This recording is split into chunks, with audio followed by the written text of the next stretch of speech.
Okay, hi Tommy. Thank you so much for joining me here today on Vonvo.com. Today is January 12th, and it's great to have you here to talk about the Israeli-Palestinian conflict. I just wanted to run a few quick things by you before we get started. The first is, just so you know, right now I'm recording this video, and so you understand, as soon as the video is done, I'll be posting this to our YouTube channel, our Vonvo YouTube channel. Is that okay with you? Absolutely. Great. And then next, if by any chance some individuals happen to come into the conversation and participate in the discussion, here at Vonvo, we like to keep, the conversation civil. We don't want any personal attacks on anyone, and we just want to keep it a valuable conversation with no, harassing of anyone. Are you good with those rules? Of course. Great. Okay, so why don't we jump right into the conversation? Would you mind giving, myself as well as any people who are to watch this discussion later on or tonight, a bit of a background about yourself? Okay. Well, I'm currently living in Beijing, China. I am an educator and a freelance writer. Um, I have served as a police officer and a soldier in the past in the United States, and I'm very much a patriot and very much a constitutionalist, which is sort of the backdrop for my presentation, my viewpoints today. Great. And what exactly, if anything, got you so passionate about this topic in particular?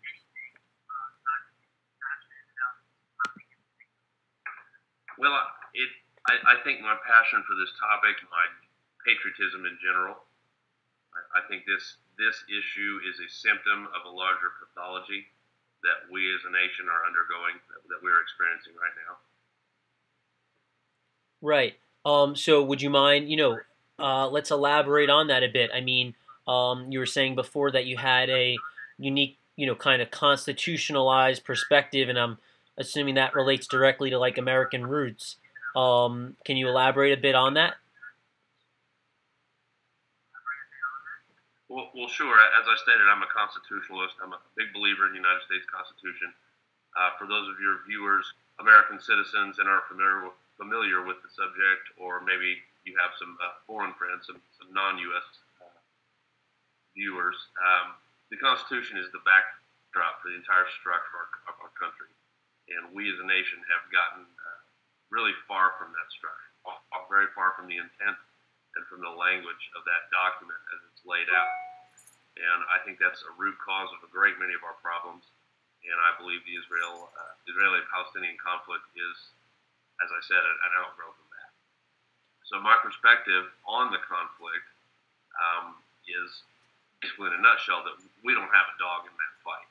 And as a matter of fact, our participation, both financially and in terms of the military, is a violation of several constitutional principles. Number one, to include two pieces of the Bill of Rights and some of the articles in there regarding presidential and congressional powers. Right. So, I mean, is it, very often you hear people, upset over like the foreign aid which goes to, the country of Israel, and there's definitely American aid that goes to Palestinian people. You want to believe, is that part of what, really sort of ticks you off? Let's say. I'd say that's a part of it, definitely. If you kind of wanted, if I were to list in order of priority the reasons that I am opposed to our participation, we'd start with the First Amendment to the Constitution, which states that Congress shall make no law respecting the establishment of a religion or prohibiting the free exercise thereof. And we have definitely chosen sides. There is, there are conflicting reports. You can go on Google all day and find, we send aid to the Palestinians, we send aid to Israel, but it's definitely asymmetrical. The last figure I read, something like $17 million per day, goes to the state of Israel. This is an undeclared war. We are at war with Palestine, and this is a violation of the First Amendment. The state of Israel exists based on religion, and we have to start by acknowledging that.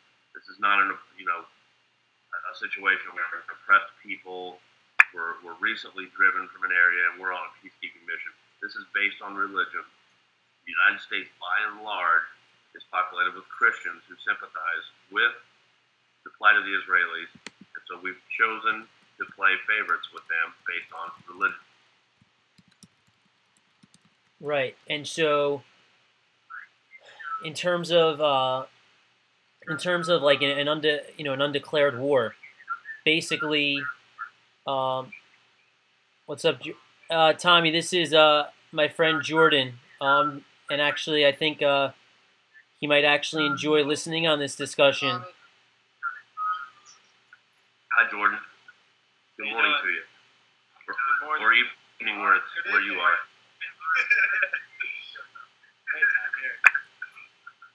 What are we talking about? Well, Jordan, Tommy was just getting into the idea that he's a constitutionalist. And so basically he lives in China, but What does he think about the rape?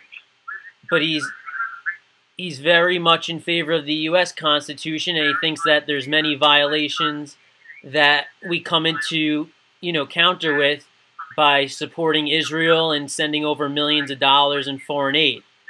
And he thinks basically that we're in an undeclared war by, doing these sorts of things. So that's just a brief background on what Tommy's all about. Do you have any thoughts on that, or you want Tommy to kind of continue just explain? Listen.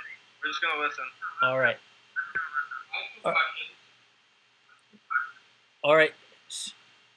So, Tommy, based upon that, do you kind of feel the same way with, a majority of foreign aid that goes to all sorts of countries where there might be different, different undeclared wars going on between two separate peoples, and the American, the American government funding some of these different countries and governments? On the surface, I do. I think some things could be taken on a case-by-case basis, but the underlying fact regarding foreign aid is that we're printing money to pay our bills right now. We've had a third round of quantitative easing in the last year. We don't have the money to be funding various wars and operations abroad. Our own society, our own civilization is crumbling from within, and we really need to examine history. We need to take a look at the Roman Empire and what happened with it before we go printing money to pay bills elsewhere in the world. And, the way the Constitution is worded, the way it enumerates powers to Congress and the President for foreign policy, it doesn't leave much room for the people to be represented. I'm not represented, and our country was founded on the idea that taxation without representation is tyranny. And there's been no congressional declaration of war on Palestine, yet my tax dollars are appropriated on a weekly basis for my paycheck and shipped directly to Israel. This is also a violation, in my mind, of the Fourth Amendment. The Fourth Amendment to the Constitution states that citizens shall not be subject to unreasonable search and seizure. Search and seizure covers taxes. It covers arrests. Say if the police arrest you, that's covered by the Fourth Amendment. Our quote unquote progressive tax code itself, I find to be very unreasonable and a violation of the Fourth Amendment. But especially if you're taking the fruits of our domestic labor, the GDP, and you're taxing it and distributing it abroad in programs that are tantamount to undeclared war. That's completely unreasonable, especially when our own society is in dire financial straits. So, Tommy, my question would be, you constantly hear on the news and on different broadcasts that, like Israel, it's imperative that, we support Israel. They're our only real alliance in the Middle East. And they're our only real ally that, believes in democracy. What's your response to those sorts of broadcasts? By the media? Do you think that has any truth to it? And do you think for that reason there's any worthwhile in sending money over there? I think that we've gotten to a point where I personally, and a great many people that I'm acquainted with, we trust the media, mainstream media, about as much as we trust, which is to say, very, very, very little. We trust it as, you trust it as much as what? What was that again? You trust it as much as what? I trust the mainstream media about as much as I trust my own government, which is to say, very, very little. Okay. And so, based upon that, and as far as Israel's, go ahead. Sorry, I cut you off. As far as Israel being a tactical foothold in the Middle East, I would say that if it is indeed necessary, it is because of our policy over there, because of our aggressive, meddling nature. And this type of thing these are the remaining vestiges of colonialism. You know, at one point, we as a nation decided it was our business to go around nation building and tampering in global affairs, and basically all about resources. And we're doing it. Colonialism is still alive and well today. And I think that the idea of cessation of our aggressive posturing around the world might buy us some more credibility. Making those footholds, those tactical footholds, unnecessary abroad. Right. No, so I mean, you definitely bring an interesting angle into it, where I can see exactly where part of this conversation could go if we want to take it there, where it's like the different nation building actions on behalf of the government in different areas of the Middle East. Basically tie together where your point kind of stems from, where it's because of those 2-decade-long actions that we've been taking in this area that might have resulted in the current crucial ties that are necessary between, let's say, Israel and ourselves. Yes. So, but again, I'm less concerned about actions on the ground over there. I like to speak in metaphors. This is sort of like it's tantamount to if I'm a homeowner and I can't pay my mortgage and I can't pay my car payment and I can't buy shoes for the kids. It's very unreasonable for me to go make a house payment for my neighbor and buy shoes for his. Our society is crumbling. We have to print money now. We have to print trillions of dollars and bail out banks and foreign corporations just to stay afloat. We have housing crisis here. We have all manner of poverty. We have a record number of people on food stamps. Yet $17 million a day can go to a foreign country in a religious war that, again, violates constitutional principles. Our school teachers can't even afford to retire. Our school teachers they qualify for food stamps. Yet we have $17 million away per day on a religious war. It's completely unreasonable. Right. No, I mean, definitely a good point. And I mean, it's funny because it's interesting because this is like an Israeli-Palestinian conflict discussion, but I as the founder of Vonvo, I've kept my personal beliefs out of the entire conflict and any of the discussions that have occurred on Vonvo. But now you're kind of bringing it into like an economics discussion, and then like I don't know, it's probably not right for me to give my personal opinion there either. But like I hear exactly where you're coming from, and it's it's another interesting angle that we'd like to take here at Vonvo, where we can examine all these different things and how they're tied together, and what's not disclosed in the media, and what needs to be given more exposure. Mm-hmm. Well, I think another point that needs raised, and here's another metaphor. You have a lot of Americans. Americans are mainstream Christian, varying degrees of that, but this is a religious issue, and those of us who are not inundated with the pathology of religious fundamentalism, people I know anyway, we kind of view the Israel-Palestine conflict as a couple of squabbling kids. Here's another metaphor. I'm a parent, and I walk into the room, and my two kids are fighting and squawking.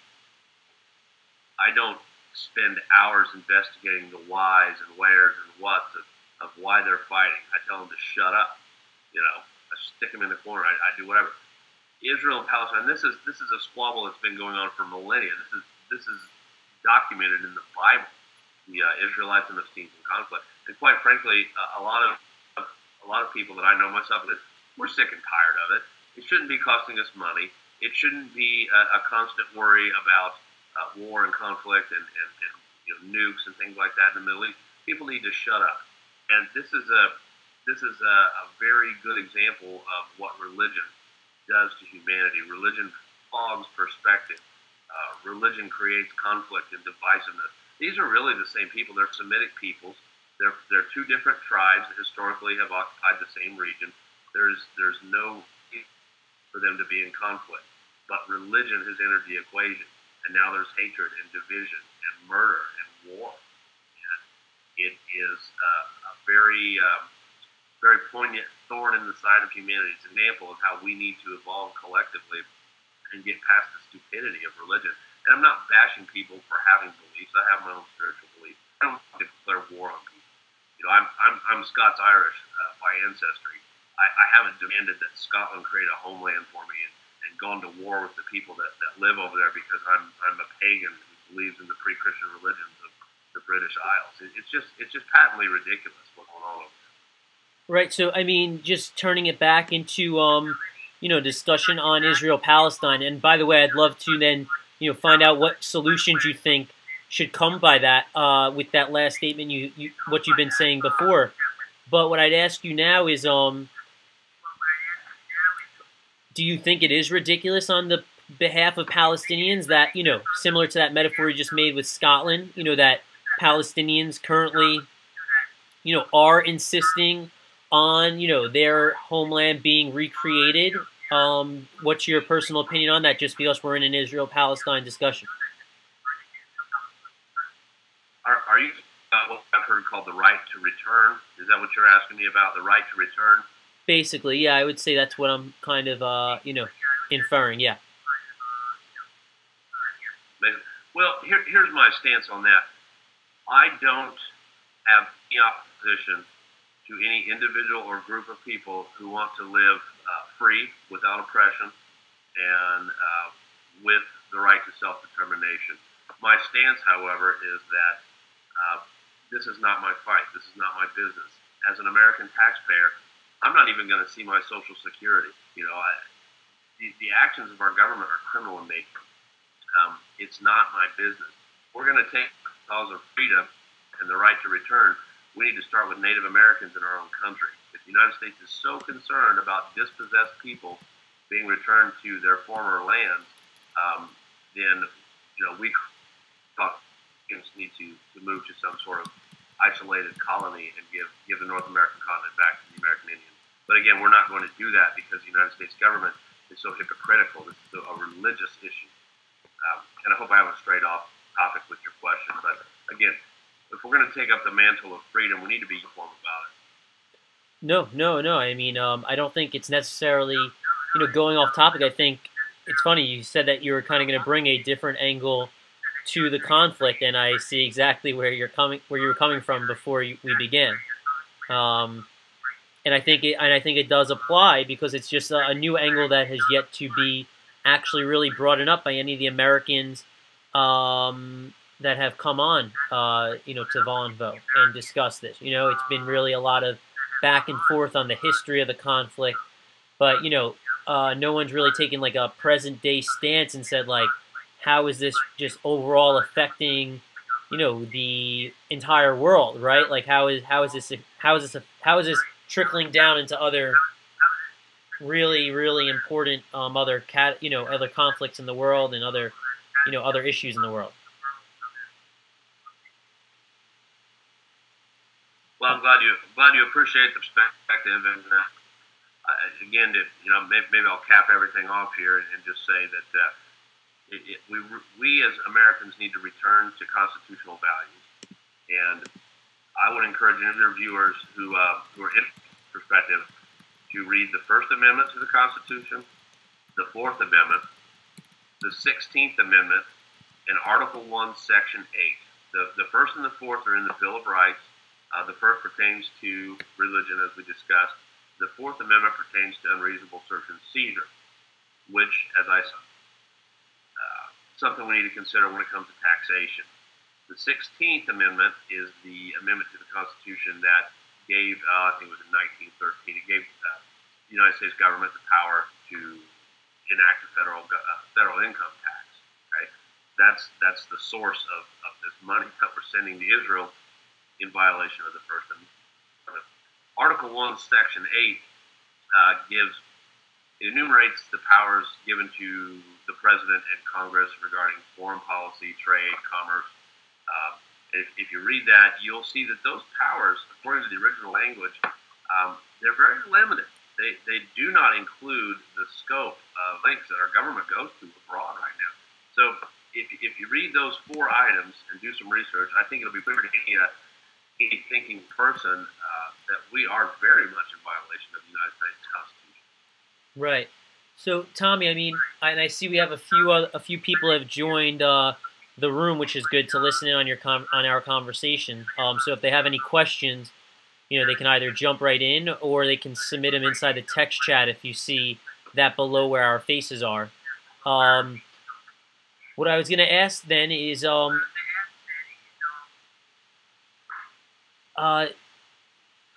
Chloe just well, okay. So I wanted to move into, the idea of what do we do next? How does America, address this conflict, and in terms of, monetary dollars and all of that. But if you just want to bring Chloe back up to speed, because she just asked a question, she was asking, how are we in violation of the Constitution when it comes to this conflict? She just wanted to be brought up to speed. She missed the first part.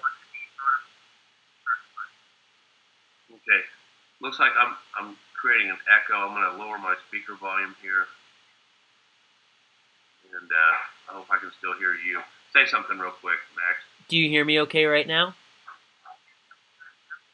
Yeah, it's a bit quiet, but I think we can work with it.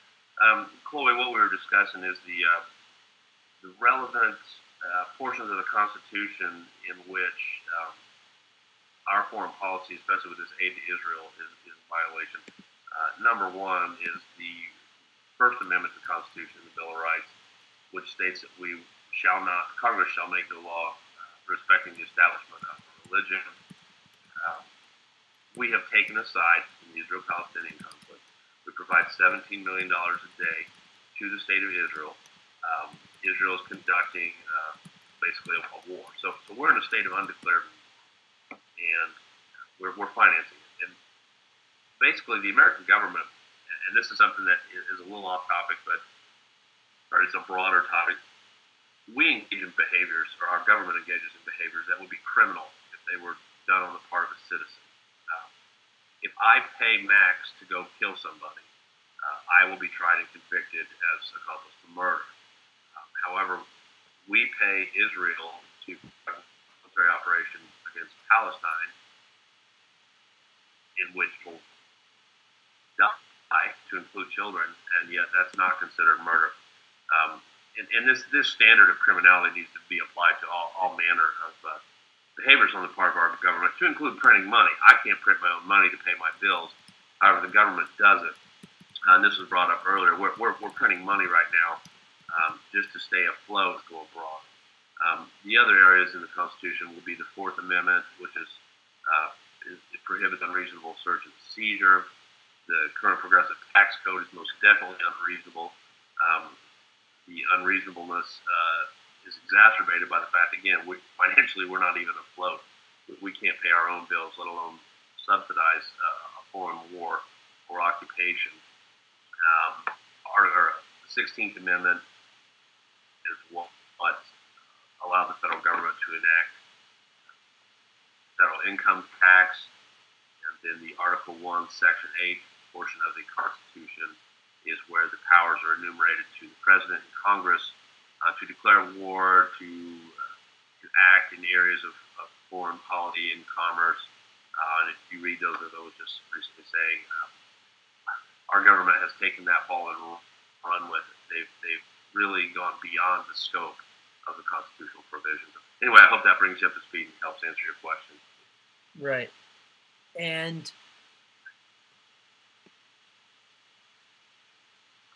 so Michael, who's inside the chat, and I'm sure you have an answer for this because I'm sure it really doesn't just relate directly to Israel. But Michael inside the text chat, he says $3 billion per year of U.S. aid to Israel, and the national debt is $16 trillion. So how necessarily does that ruin your economy? I mean, can you want to just take a stab at that whole issue? Yeah, that's a great question, and Michael, welcome, and glad you're tuning in. Heard the phrase? I don't know where you're from. Mike, if it's the same, I Michael. don't know if you've ever heard the phrase "nickel and dimed to death." That $3 billion is a drop in the bucket compared to the national debt. However, citizens like me who've been paying into the structure our entire life, for instance, Social Security, I don't need that $3 billion. I'll take $1 million. But that money should be spent on me, on my country, on my own infrastructure before it's sent over to Israel. The debt is about $16 trillion. Again, that was incurred without representation on my part. We Americans no longer have a representative government, even though we're led to believe that we do. And it's that nickel and diamond. The budget is the entire federal budget eclipses the GDP. And I don't want to get into a giant economics discussion, but that $3 billion a year makes a difference. And it's here and there. It's $1 billion here. It's $1 billion there. It's $1 billion to Israel. It's the millions that the Obamas spend on their vacations. It's congressional benefits and perks. It all adds up eventually. Anyway, I hope that makes sense, and maybe you can elaborate on that on your question. Right. Yeah. No. So I mean, I think I'll see if there's. Let's see if there's a second. No.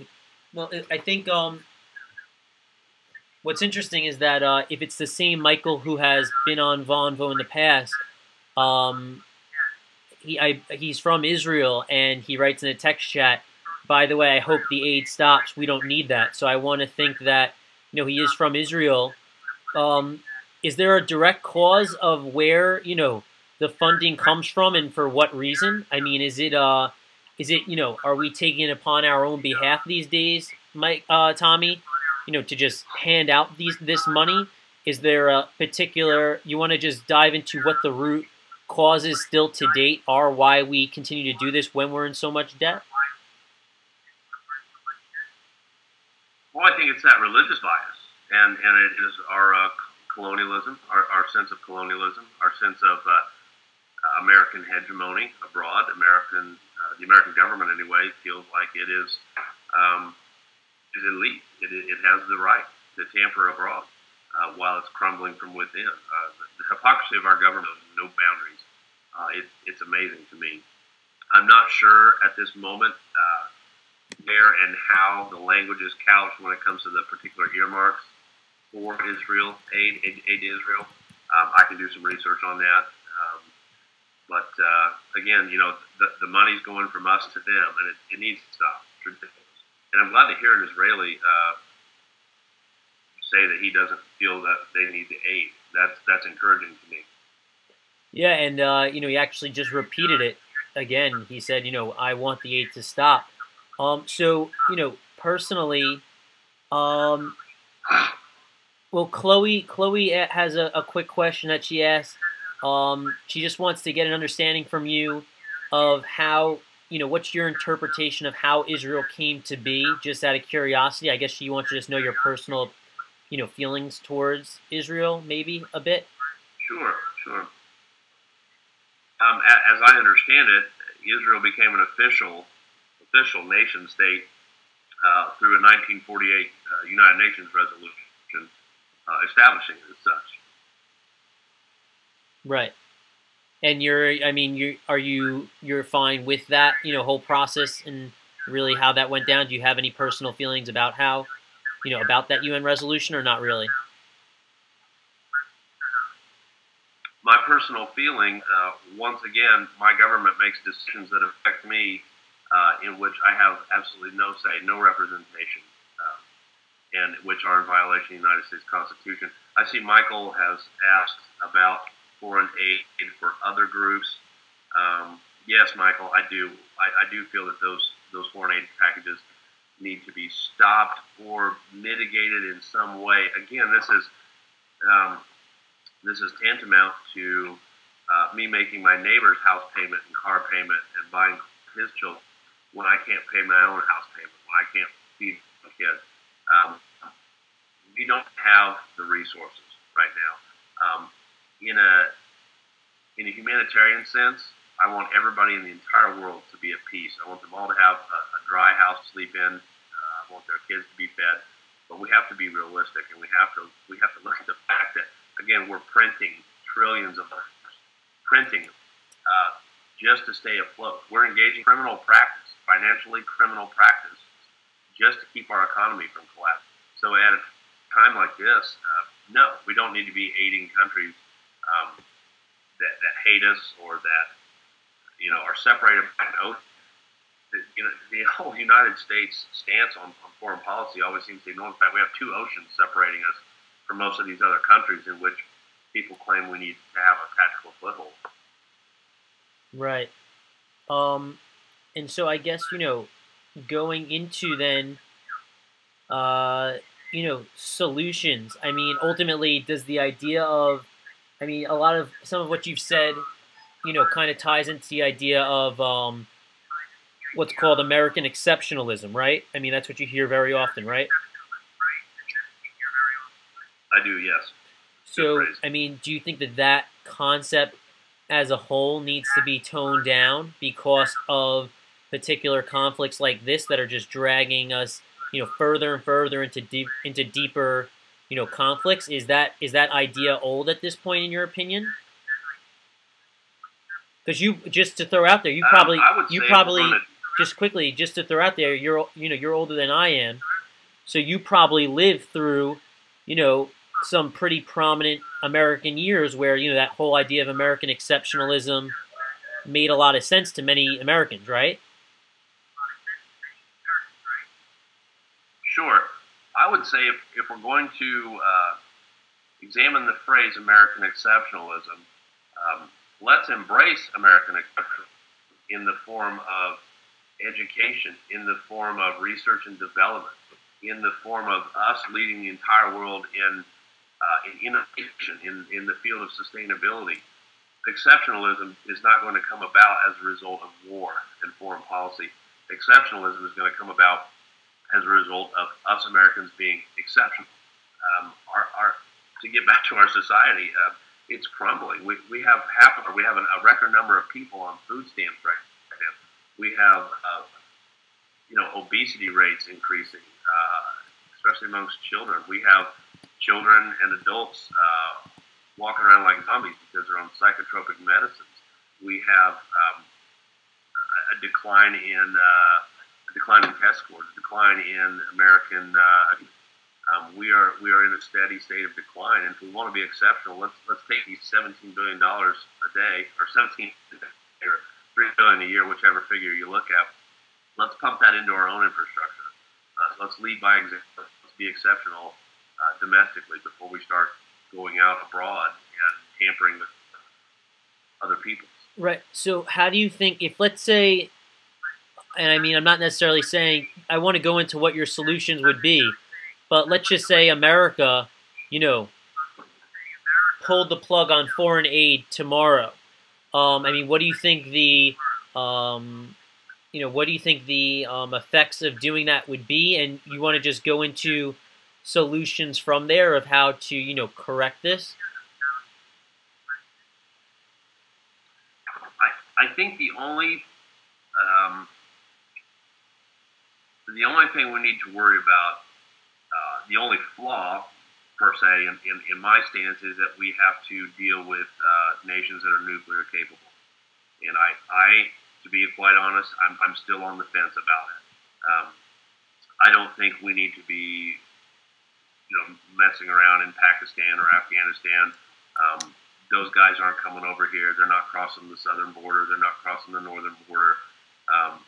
They are not a concern to me. If we want to protect them, let's get from. I am concerned about nuclear-capable states. And again, I don't know how we can maintain a policy of non-intervention and yet attend to that. I'm not sure about that. It's one of the things that keeps me up at night. But as far as the rest goes, I say pull the plug. It's time for these other countries to take responsibility for their own freedoms, their own people, and it's time for us to take responsibility for ours. We're crumbling again. I could see an immediate result of that money flowing back into our own country. I could see education becoming great in this country.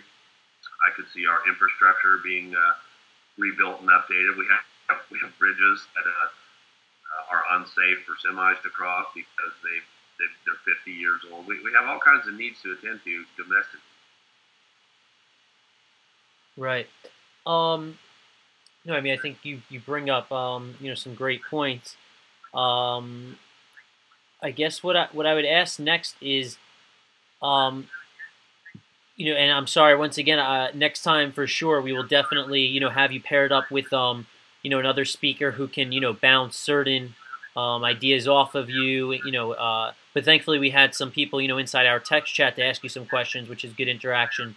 What I was going to ask though, Tommy, is what do you think what negatives do you see currently with the corporate media in trying to relay things relating to Israel and Palestine, as well as all the other different conflicts that are going on around the world? Do you think that they are playing a negative or positive role in these different developments? I think that the mainstream media is the prostitute of big government. I don't know how many people are aware of this, but if you pick up a newspaper and you read some of the headline stories, any newspaper in any major city in the United States, usually under the tagline, it will say Associated Press, which really means that the media is basically a conglomerate. You can tune into Fox or CNN or read this paper or that paper, but really they're all a conglomerate, and they're all basically bought and paid for by the federal government. They're not interested in the truth anymore. The mainstream media has proven itself unworthy of the first attack. That they're interested in selling copy. They're interested in whatever is going to keep the public docile and interested in things that have no real relevance, such as the Kardashians or which football player is doing well this year. I don't have any faith in the mainstream media at all, which is why I'm very glad that you are doing what you're doing and that you're inviting people of all walks of life to participate. So thank you for this opportunity. And if we do have a chance to speak again, anybody that views this on YouTube wants to email some questions, I'll definitely be prepared to address those the next time we're in this forum. Great. So do you think, I mean, it's funny, Chloe asked something about the person who appeared on Piers Morgan the other night. Did you see? I think she's referring to that Alex Jones guy. Do you know what I'm referring to? I've caught little tidbits of it, commentaries on it. I did not see the actual exchange, but following Chloe's recommendation, I'll endeavor to check that out as soon as I can. Oh, well, she actually, okay. I am familiar with Alex Jones. I do know who he is. I've seen him before. I thought that she was referring to Alex Jones. I thought she was referring to Alex Jones, but she actually asked about Ben Shapiro, the editor of Breitbart. Are you familiar with that exchange with Piers Morgan? No, I'm not. I'll check that out, though. Thank you very much for the recommendation.